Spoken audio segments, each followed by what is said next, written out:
Now, OJ, Yeah. one question. This interest exchange rate of the naira Yeah. with the dollar, Yeah.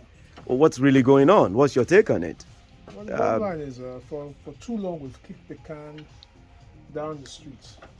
So now the chickens have come home to roost. So we're facing um, the outcome of a lack of productivity, a lack of creativity, a lack of imagination, and just plain incompetence of leadership. That's what we're facing. But there are other nations, like some of the Arab nations, Mhm. that fit what you just described now. They don't do their own agriculture, they have other people do it for them. They do not do their own oil refinery, they have other people do it for them. They have so much of the same financial situations as Nigeria, as an African example. Okay, let me ask you a question. All these countries you refer to, Yes. how many of them do you have the individuals richer than the state? I may not be able to give you the exact start, but I'm sure we can find out. Well, listen, if we talk about Nigeria, can we not say for sure that we have Nigerians that have so much more money than the state itself?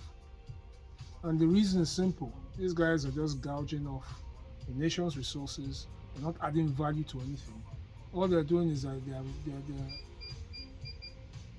they're going on. There's a word for it. Is it rent-seeking behavior? That's what they're doing. The acquisition of wealth without any creativity, any productivity backing it. Yes. So that's what we're having. A situation where we have a lot of wealth without any productivity. So what you have is a situation where you're not producing anything. So a few citizens tend to gather everything and anything that's available. I mean, a simple example is how we round trip the dollar. We hold the dollar, we bring it out to the black market, we sell it to importers, and then we make a whole lot of money.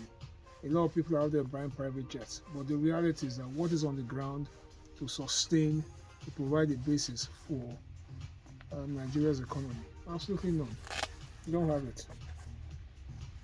But Nigeria has a strong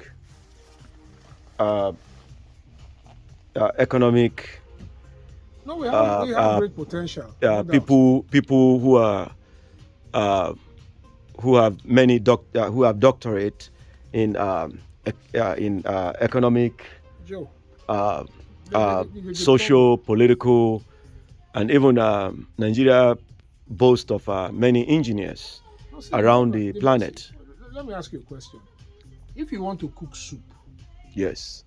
you would have okra. If you want to cook okra soup, Yes. you would have okra, you have pepper, you have salt, you have water, you have a gari.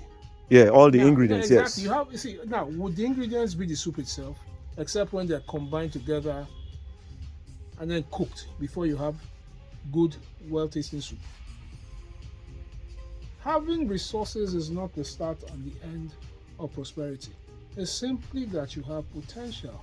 Now, um, the main reason why people are successful, nations are successful, is that they're able to use their resources, whether they are man-made resources or their material resources, and then they put them together in a workable mix, and then you have the produce. Like I said, soup doesn't cook itself.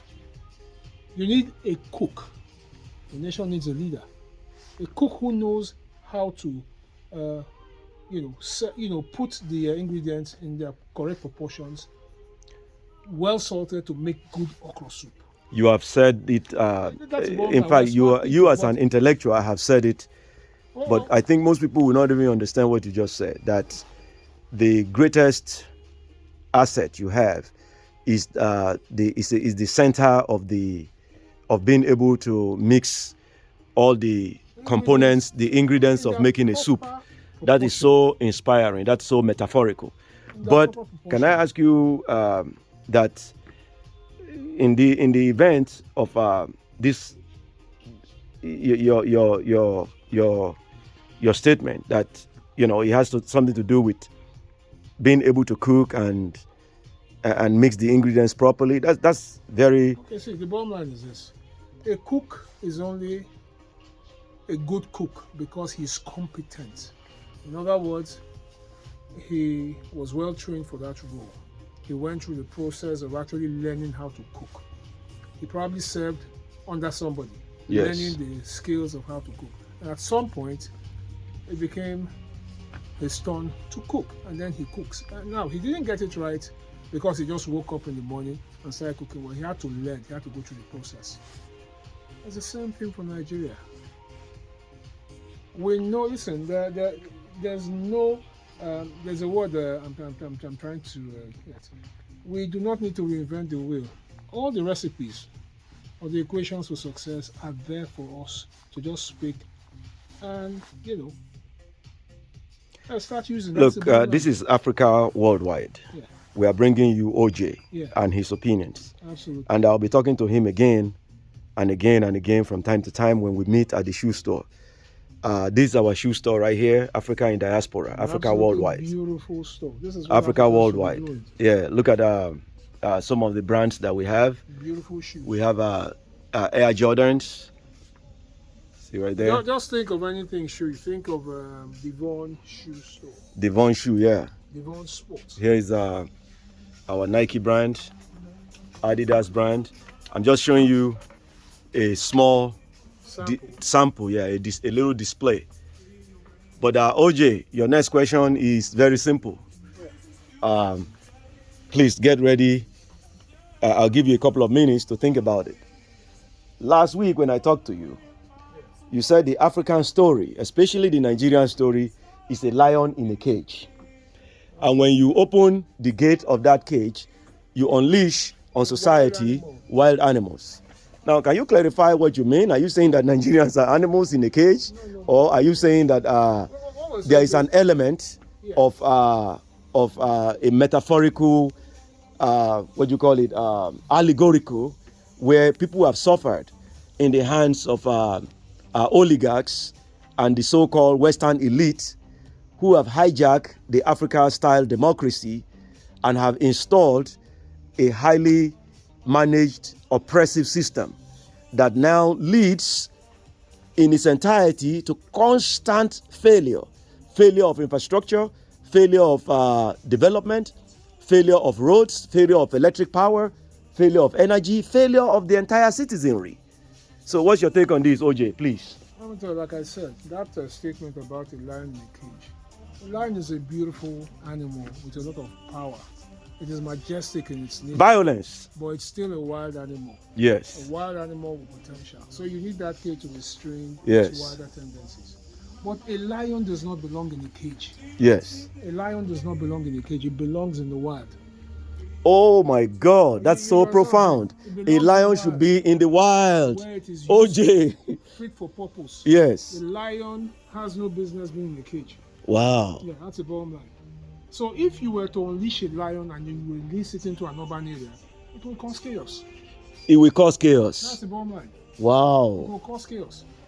A lion is best suited in the wild. So you have a population Yes. that has been oppressed, For so long. a population that has not just Denied suffered education, from the legacy of Denied education. slavery, denied denied value education. addition, denied the benefit of exposure and value addition. Yeah, denied exposure. Yes. Exposure to what though? Exposure to learning, to innovations, to a different sort of thinking. What we Mindset. have- yes, exactly. Because all we have basically is a situation where it is in the interest of those who are in charge to have a severely undereducated society. So Yeah. they're easy to manipulate so as to retain power. Well, like I keep saying to you every time we speak, that is short-sighted thinking. I used another example the last time we spoke. I spoke about having a bag of beans. Yes. And that bag of beans, our tendency is we have a bag of beans and we have to feed a family. A smart guy will take half of that bag of beans, go to a field, And plant. and plant. He would endure the hunger that not having that bean, that portion of beans would serve him. But what he does is that he's planning for his future. Africa worldwide. Because he's going to plant the beans. Africa global. That half bag of beans that he planted would He will feed the world. Over 100 bags of beans. Yes, he will feed himself and feed the world. Listen, what we tend to do is take that bag of beans that we have and then eat and cook it all. Because we are hungry. Because the hunger for us is just to satisfy the immediacy of the pangs that we put in our stomach. We do not have a hunger for the future because we tend to think more of the now and the present. Or hunger for unity. That is probably why to be your brother's greatest keeper. The white guys are more successful. Or should I say, I won't say the white guys, I will say that is why other races, other civilizations. Yeah, who tap into that exactly. Futuristic thinking. Because it's always about a contract awarded. It's always about my legacy in the next 4 years. It's always about I will not continue the projects of my predecessor. Yes. But here in the United States, for example, these guys have development plans that would last for 25 years. And irrespective of who comes in, those things get done. Those things get done. I'm glad you are here, OJ, to educate our team, to educate me in particular, because some of what you are talking about right now are cutting edge as far as grassroots oversight. You've mentioned unequivocally that our mindset, which is derived from, we're individuals. We lack organization. Yes. That's the bottom line. We have smart people, but what is a smart person if you're not organized to achieve an output? I'll give an example. Yes. We're in Chicago right now. Yeah, Chicago, yes. One or two or three entrepreneurs like yourself who are on your own. Most Africans who work here work in organizations set up by guess who? Other people. Yeah, especially the Caucasians, yes. A lot of us are successful doing all that stuff. Nurses, earning $50 an hour. Yes. Some earning $20 an hour. The long and the short is, for us, that is prosperity. Now, the difference between us and these people would be, behind that organization is probably a Jewish guy driving a very regular car, maybe like a Camry, a 2007 Camry. But that Jew went to his bank, took up a loan, maybe in concert with his fellow countrymen or people who think like him. And then they set up that business that employs us Africans to come and work. We come here, most of us are not interested, or we are not, exposed, or should I say, aligned towards this idea of owning a business. All we're interested in is that immediacy of earning a buck, $20, $50 an hour, $10 an hour, $75 an hour. Again, you just went back again to the mindset of being able to use that little income as part of our own achievement. Yes, let me get to the point I'm making. But guess what? We thrive in those positions. But you know why we thrive? Because the organization has been set up by some other person. Yes. And that is what we're not doing for ourselves. Okay. We're not organizing ourselves back home in such a way that we can profit off. Is it not?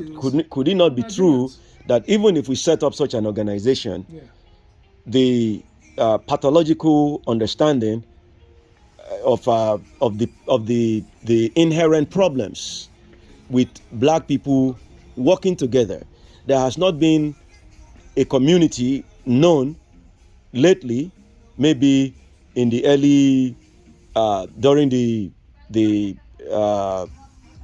civil rights movement of America, during the immediate independence of some African countries, they actually saw a very well mobilized group of Pan-Africanists who were organized. They have Black Wall Street. They have, that was in Oklahoma. Yeah. They have pockets of black civilization, black enterprise that actually set up an organization that was thriving. But like you said, what happened? Because the mindset today seems like we are doing okay, at least, within the structure of being able to feed ourselves a little bit, even though there is individuals. Yes. We're poor teams. Well, like I told you, Joe. Yes. Look, We don't need to reinvent the wheels. The recipes for success are out there for us to take, Yeah. assimilate, and replicate. Yes. It's simple. Teamwork, organization. That's all we need.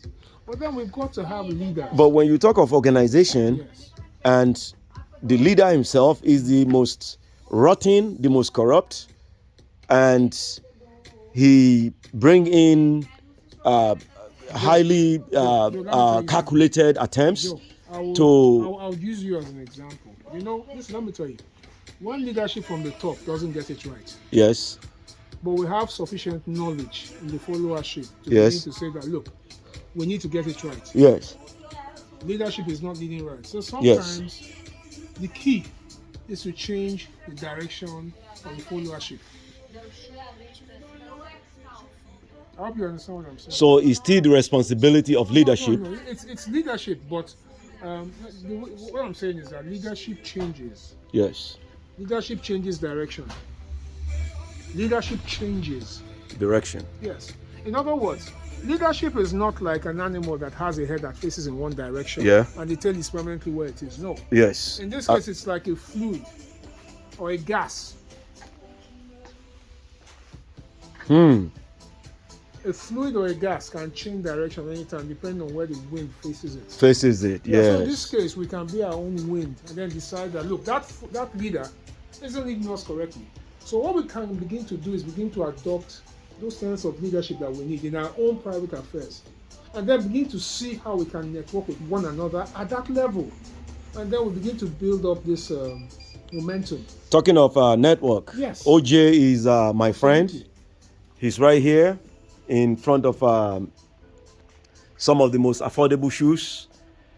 And we have discussed about the economy of diaspora and also position he submitted a bunch of personal opinions and how to correct some of the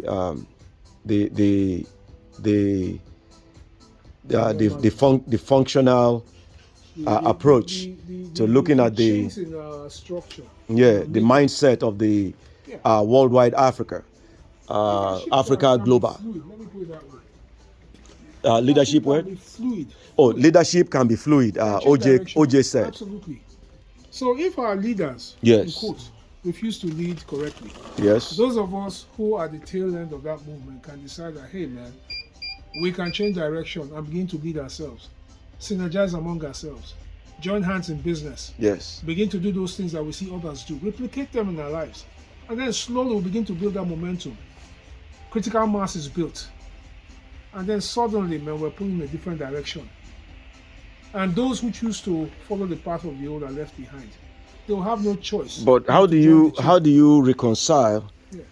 the global community, which the global economic corporate, which is most likely involved in most of these economies, especially the effect of imperialist grip, Let me which say they use very strong, elite trained Western gatekeepers of their interest. Let me say this. So how do we reconcile that? How do we stack that up? Today, Yes. Dubai is the center of finance, one of the major financial centers in the world. Dubai is the center of Yes, finance. Exactly. Doha is also going that same way. Now let me ask you something. In the 1960s and 70s, Yes. where were those countries? Were they part of the global elite? The answer is no. In the 1950s and 60s, what was China? China was just a big, huge country with lots of people. A poor agrarian economy, that's all China was.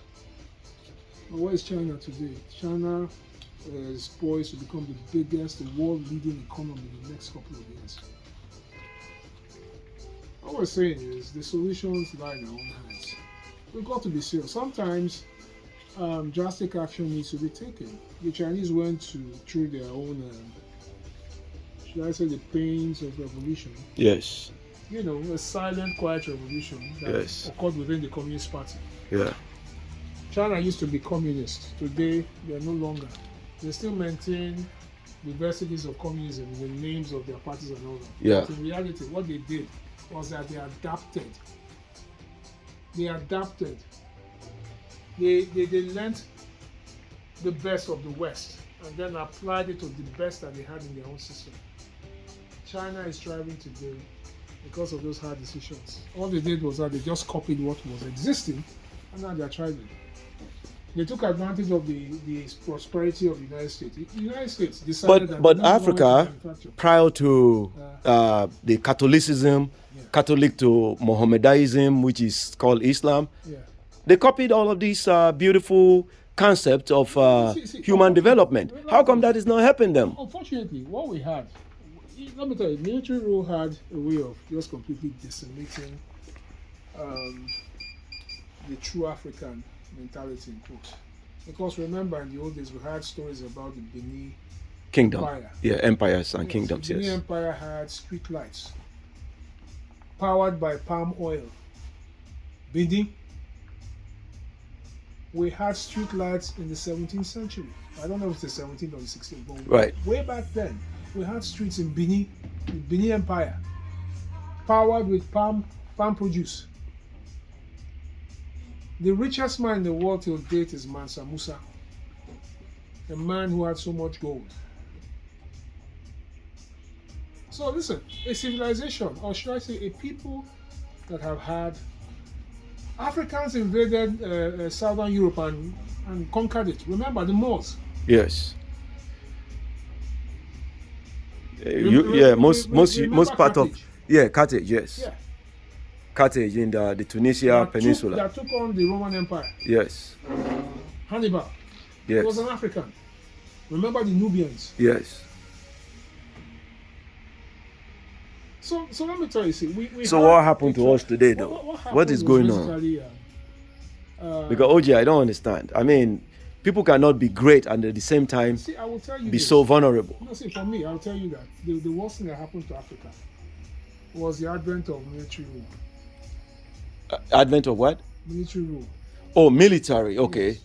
I think Africa would have been better placed if democracies had been allowed to evolve. Mistakes and all, flaws and all. We should have allowed our democracies to evolve. That is what I believe strongly. Because what we had is a truncation of that progress that we had inherently by a bunch of soldiers who are only trained to shoot guns, provide leadership in warfare, kill, destroy.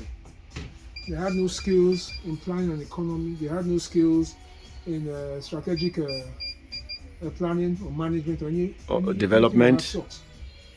Accounting. Most of them, because of the way they came to power, were more interested in satisfying those inadequacies that they had, coming from a background of poverty. Yeah. So all they did was just copy. Let me put it this way: there was this video I watched once about a rich man in America who suddenly runs into wealth.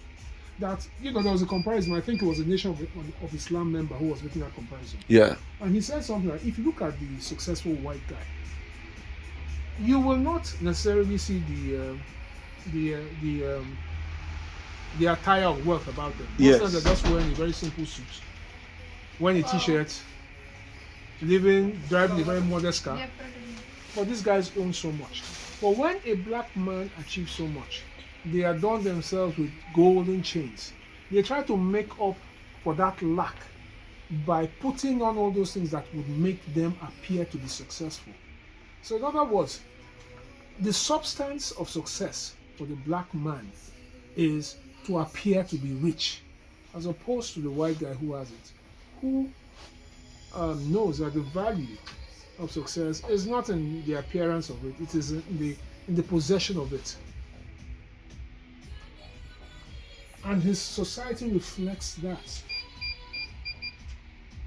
If you are making progress, carry your society along so your wealth matches the progress. So the bottom line is that what it does for you is that it provides you security. If I have $1 billion and everybody around me is impoverished, I become a target. But if I have $1 billion and everybody else has maybe 10 million, 5 million, 100, they're able to buy a car, they're able to have a shelter, you find that you have a lot less to worry about as a rich guy. Yeah, but the world's most populated millionaires are still in the West. Exactly. And the Western nations are not crime-free. That's it. Listen, So what are you talking there? Listen, hold on. They're not crime-free. You know what I mean, Hamza? But hold on. Listen. Listen, they're not crime-free. You know what But somebody is the said? level of Let me crime? help you with this thing. Somebody was saying that terrorism has a lot to do with poverty.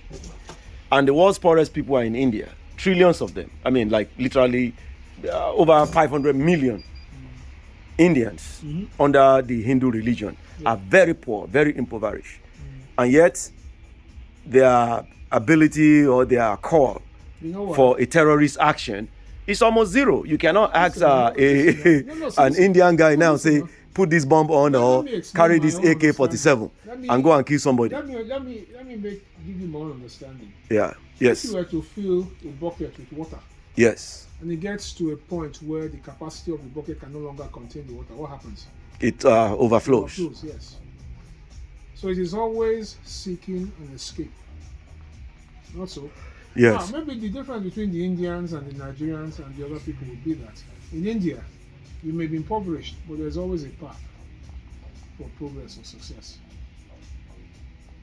In most situations, there is always a pathway. there is always an inherent destiny for every human being. Let me finish what You I'm know, saying. Yeah. so as long as we are alive, you know, But there's you are right. But Yes. let me make the point I'm making. yes, Now, for the Indian, when we were growing up, you and I were growing up, the path for success was simply this: go to school, yes, pass your exams, Yes. be diligent, study hard, get a degree, come out, get a job, or maybe start a business. yes, That was the path to success. yes, So all you had to do was study hard and be a good role model. yes, Now, in those days, if you were an Indian hemp smoker, a dullard, yes, you know that you're designed to be a nobody. yes, So the attraction for that sort of lifestyle was not really there. yes, Now, in India, you probably have a situation where those ethos still, or should I say not ethos, that reality is still go to school, learn your IT skills, come out and join the IT world and you'll be good. It doesn't matter where you come from. It doesn't matter. That part is still the same way. But we are But still in saying Nigeria- that in the past 50 years, But in Nigeria, probably going to be in the next see, 100 years, we don't know. listen. As we are talking right Yeah, now, the world's poorest people are in Nigeria and Africa. Listen. While the outcome of each of their individual, like in the African context, we will blame it on certain social, like you said earlier, social psychopathic behaviors. Like in fact, that was also prevalent in some of the Muslim communities who offer the same fundamental reason that crime and poverty are almost synonymous. And there are pockets of many people in the planet these days, even in some part of China right now, that are very impoverished with zero crime in their community. And there has been such communities, even here in the United States, where the lower class, who simply live everyday life, have minimum to live on. They are not exactly content with it, but they are willing to struggle through it. Because the pathway exists. Go to school, get a degree. Those of us who come over to the United States, how do we get by? We come here, we take advantage of their schools, we get a degree, and we start working. Because the society realizes that, look, the key to success is prosperity. Yes. Prosperity can only be achieved if you use the best resources. Yes. Prosperity cannot be achieved if you limit yourself to just your ethnicity or your religion. It's a waste of your time. It's all about money. If the best person who can do the job is a Hindu, an African, a white dude, get the person and then make money. That's Africa worldwide. OJ, Yeah. I'm glad you are here with me today. It's a Friday. We had a beautiful conversation. But listen, look at the Nigerian Yes. experience. www.devonshoe.com. Please check us out. My brother here, OJ, has put down so much knowledge today in less than 30 minutes. He's expounded on some of the most interesting, in our hearts type of holiday gift. None of us is being paid for this video, but as you can see and hear, we are passionate about our country. And OJ, for example, and I own this community right here, Devon Shoe Global. And we are also talking of the global implication of imperialist powers. And we think, and we are personally, and OJ also contributed to that understanding, that over a long period of time, our biggest asset could have been ourselves, the unity of our thoughts, the understanding of personal realization, mindset of a great kingdom and a great world power that we were. But we do not know why today we are obstructed, probably by ourselves. But I insist that there are probably other forces in action that, first of all, educate the black man, especially the continental black man, educated us. And we still have the same obstruction against our brothers in diaspora. So let OJ answer to this, and we'll round up this video. OJ, our brothers in diaspora are not, the entire coalition of the resettled, enslaved, resettled again, colonized, now the Jim Crow and every other crow that they have put on the black man in the West. So OJ, please, because the situation of the black man in the Western Hemisphere, even in places like Australia, is almost not different from the continent of Africa. He's still marginalized. He's still being killed. You know, he's at a perpetual service of the same masters. The black man is at a service over here. He could be a doctor, personally successful. He could be an accounting genius. He could be an engineer. But at the end of the day, he's still serving. Yeah, he's serving. He's serving. So OJ is about to try some shoes on while I watch him do it. And then he will continue to help us with this knowledge. OJ, please go ahead. See, the reality is that we're in a different environment. This is not our home, we're immigrants. At least in the sense of immigration in today's world. Western economies have developed so much that they need more labor, because some of the problems with success is that you begin to breed an entire culture of people who are not willing to do certain things. Certain things are beneath them. You become a doctor, you can no longer... Yeah, OJ, as you are saying. Yes, like I was saying. So what you have is basically an economy. Yeah. An economy that needs labor. Yes.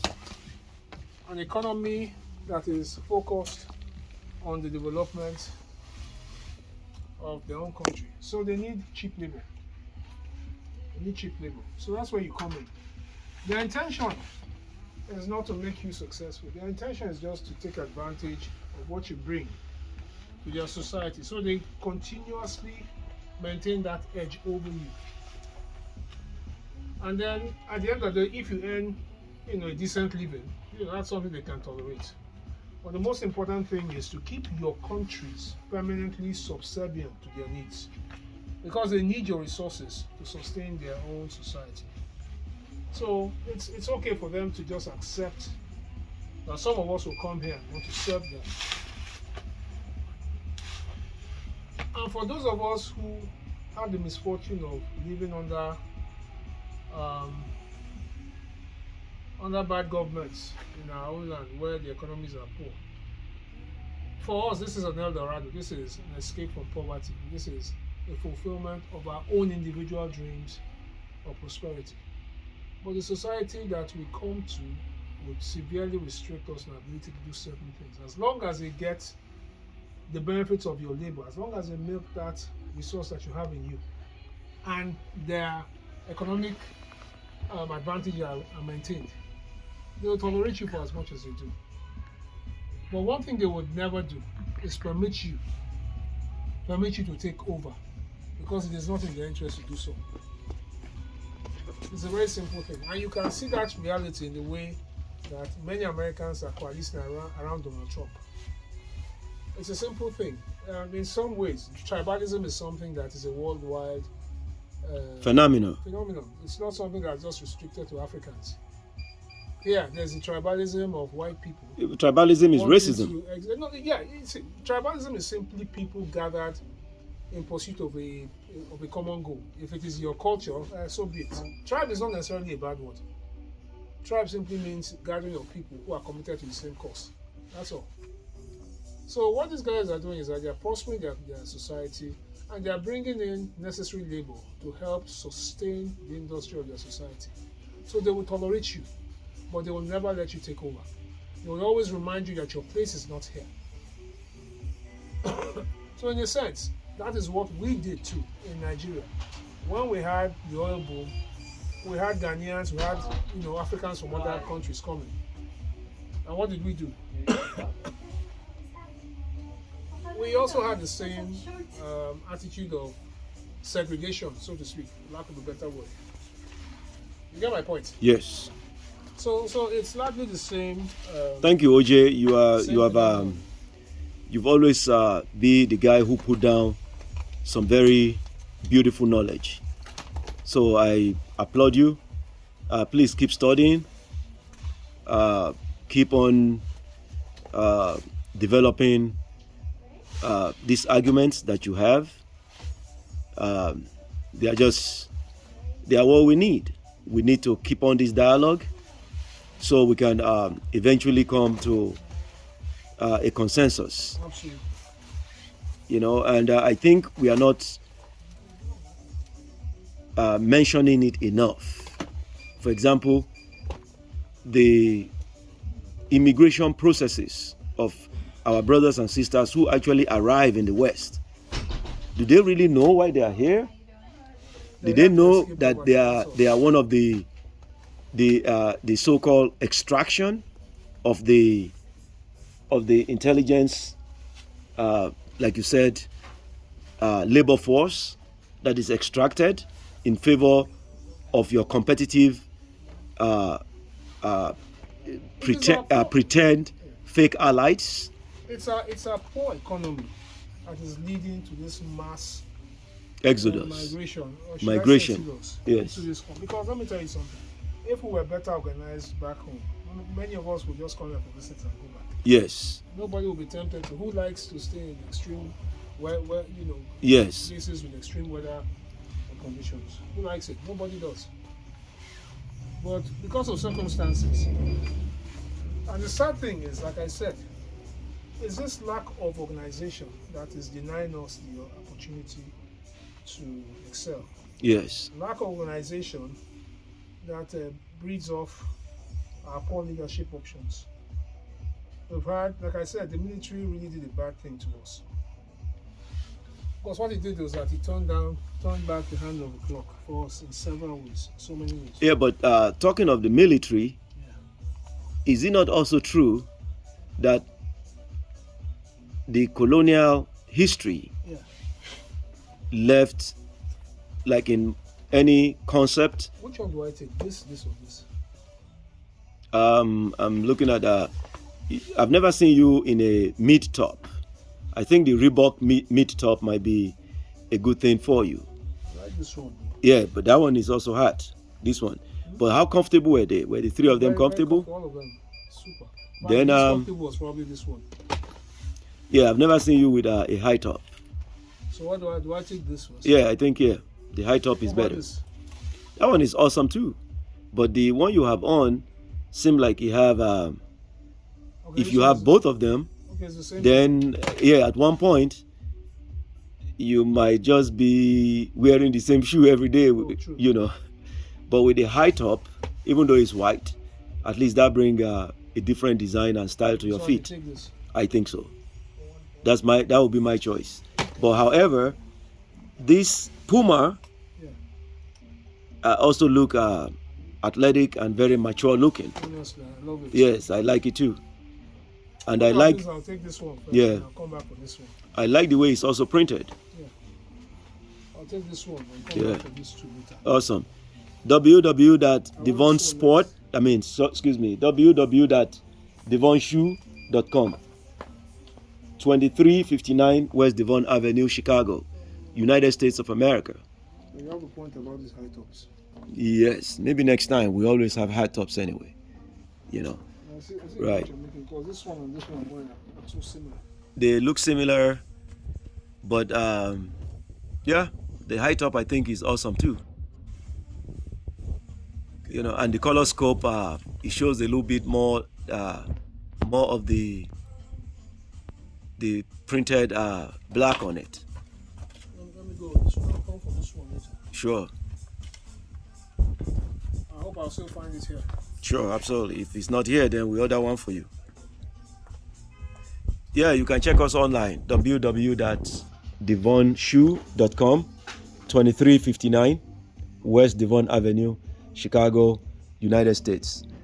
I'm here with a friend, with a guy who has a very strong opinion about the economic, social, political landscape. So how do I pick for this? Yeah, just take care of her over there.